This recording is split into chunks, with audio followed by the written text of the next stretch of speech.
چونکہ سیرت النبی کی کانفرنس ہے قیام امن کے لیے، تم آقا علیہ السلام کا پیغام دینا چاہتا ہوں۔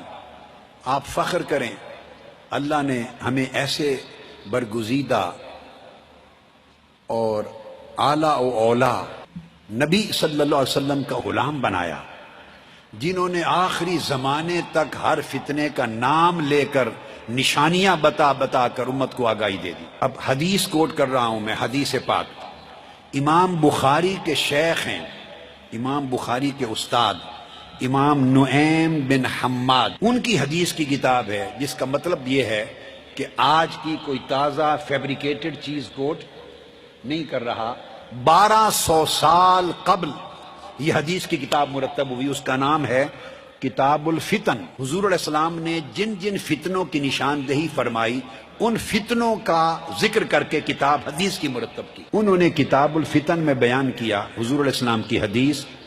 حضرت ابو ہریرہ رضی اللہ تعالیٰ عنہ اس حدیث کے راوی ہیں، فرمایا فَإِذَا خَرَجَتِ الرَّایَاتُ السُّودُ، لوگوں ایک وقت آئے گا، آخری زمانے کا ذکر کیا، کالے جھنڈوں والے اپیئر ہو جائیں گے، کالے جھنڈوں والی ایک جماعت اپیئر ہوگی۔ فرمایا جب بلیک فلیگز، کالے جھنڈوں والی جماعت اپیئر ہو، فَإِنَّ أَوَّلَهَا فِتْنَةٌ، اس کی ابتدا فتنہ ہوگا، وَأَوْسَطَهَا ضَلَالَةٌ، اس کا درمیان گمراہی ہوگی، وَآخِرَهَا كُفْرٌ، اور اس کا اینڈ کفر پر ہوگا۔ اس حدیث کو سن کر، یہ حدیث کتاب الفتن امام نعیم بن حماد کی حدیث نمبر 551 ہے۔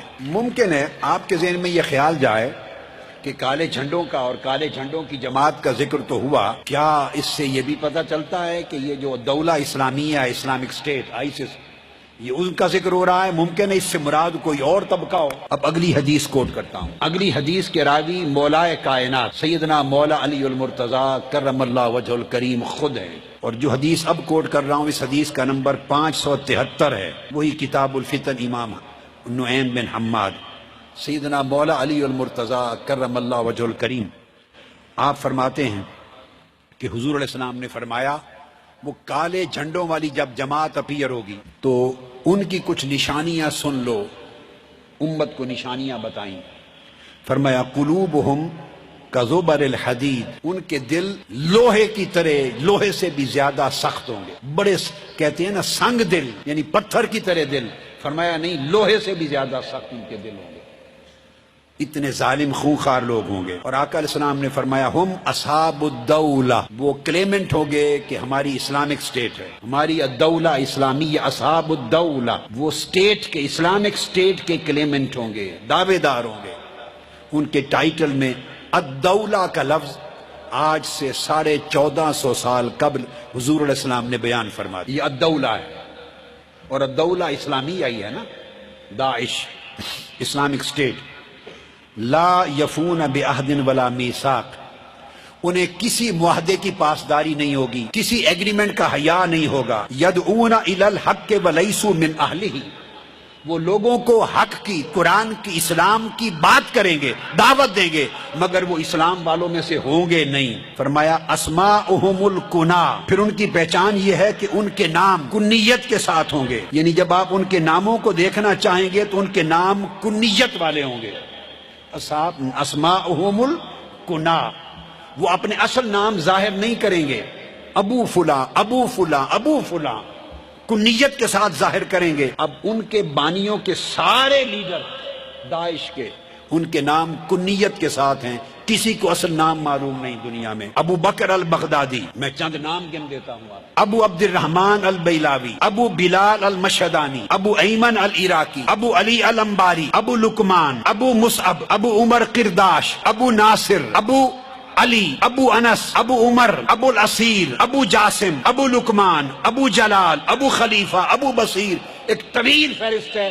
ان کے سارے لیڈر ابو کے نام سے جانے جاتے ہیں، اصل نام کسی کو معلوم نہیں۔ اور ہمارے آقا تاجدار کائنات نے 1400 سال قبل بتا دیا تھا کہ کالے جھنڈوں والی جماعت جو قتل عام کرنے والی انسانیت کی اٹھے گی، ان کے سب لیڈروں کے نام ابو کے ساتھ شروع ہوں گے۔ پھر فرمایا وَنِسْبَتُهُمُ الْقُرَىٰ، ان کی نسبت ان کے قصبوں اور گاؤں کی طرف ہوگی. شعورہم مرخات، ان کا شعور النساء، بڑے لمبے لمبے بال ہوں گے. آپ انٹرنیٹ پہ چلے جائیں، کمپیوٹر آن کر لیں، میں سب کو کہہ رہا ہوں، بیٹے اور بیٹیوں کو، ان سارے لیڈروں کی پکچرز نکالیں، کندھے تک ان سب کے بال ہیں اور لپیٹ کر اپنے بالوں کو رکھا ہوا ہے.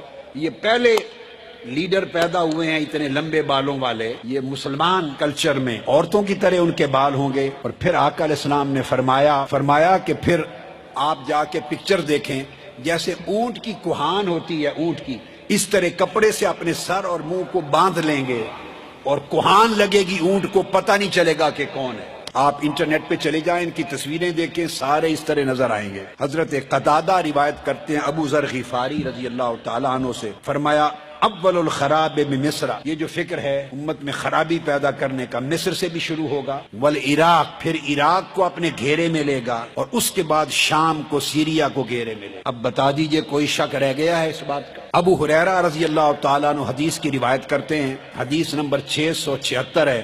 آقا علیہ السلام نے فرمایا یہ کالے جھنڈوں والی جماعت جو خوارج کی ایک جماعت ہے، داعش الدولہ کلیم کرنے والی، تطیف بالشام، پورے سیریا کو، دمشق سے حلب تک، شام کو گھیرے میں لے لے گی. اب فتنہ جنگ کہاں چل رہی ہے؟ دو ملکوں میں. کہاں چل رہی ہے؟ سیریا میں اور عراق میں.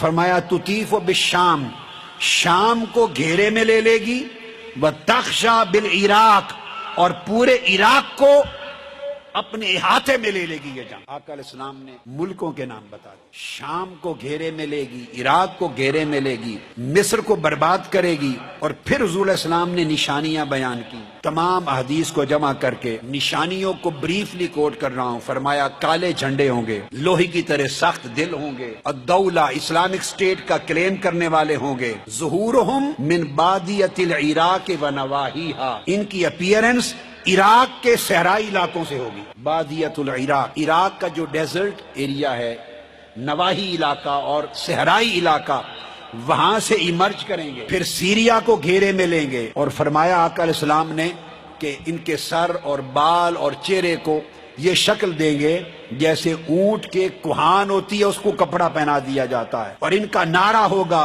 بکشن بکشن، کل دا پیپل، کل دا پیپل، مارو مارو، قتل کرو قتل کرو قتل، ان کا نعرہ ہوگا. انسانی خون کو حلال سمجھیں گے، انسانی مال کو لوٹنا حلال سمجھیں گے، عزتوں کو لوٹنا حلال سمجھیں گے. العراق کو یعرق ارک العدیم، سارا عراق ان کی وجہ سے جنگ کی لپیٹ میں چلا جائے گا. یشق الشام و شق الشعر، اور شام کے اندر سول وار ہو جائے گی. یہ آقا علیہ السلام نے فرمایا سول وار ہو جائے گی ان کی وجہ سے شام کو. اور فرمایا ایک پولیٹیکل ٹرموائل ہوگا. پھر جزیرہ عرب، یمن سمیت وہاں بھی فتنہ پھیل جائے گا. اور آقا علیہ السلام نے فرمایا اس کے بعد شام والے لوگ، سیرین، ہجرت کر کے ملک سے باہر دوسرے ملکوں کو منتقل ہونا شروع ہو جائے. اخراج اہل الشام منہا، شام کے لوگ اپنے ملک سے ہجرت کر کے دوسرے ملکوں میں منتقل ہو جائیں. اب میں نے اس وقت تک سارا مضمون آقا علیہ السلام کی احادیث کا بیان کیا. اس کے بعد کوئی شک رہ جاتا ہے کہ حضور علیہ السلام نے نشاندہی صحیح نہیں فرمائی. ہمارے پیغمبر نے، ہمارے آقا نے نشاندہی کر دی ہے، صحیح کر دی ہے، مگر ہم اس نشاندہی کو قبول کرنے کے لیے تیار نہیں. یہاں لوگ بیٹھے ہیں، ایسے لوگ ہیں جنہوں نے صرف ٹائٹل بدلنا ہے، ایک امبریلا ٹائٹل لے لینا ہے. خدا کے لیے اس وقت سے ڈرو جب پاکستان میں ایک نئی دہشت گردی کی اور قتل و غارت گری کی لہر آ جائے. ابھی پہلی ختم نہیں ہوئی، پھر ملک دوبارہ اس سے زیادہ تباہ کن اور ہلاکت انگیز دہشت گردی کی لپیٹ میں نہ چلا جائے.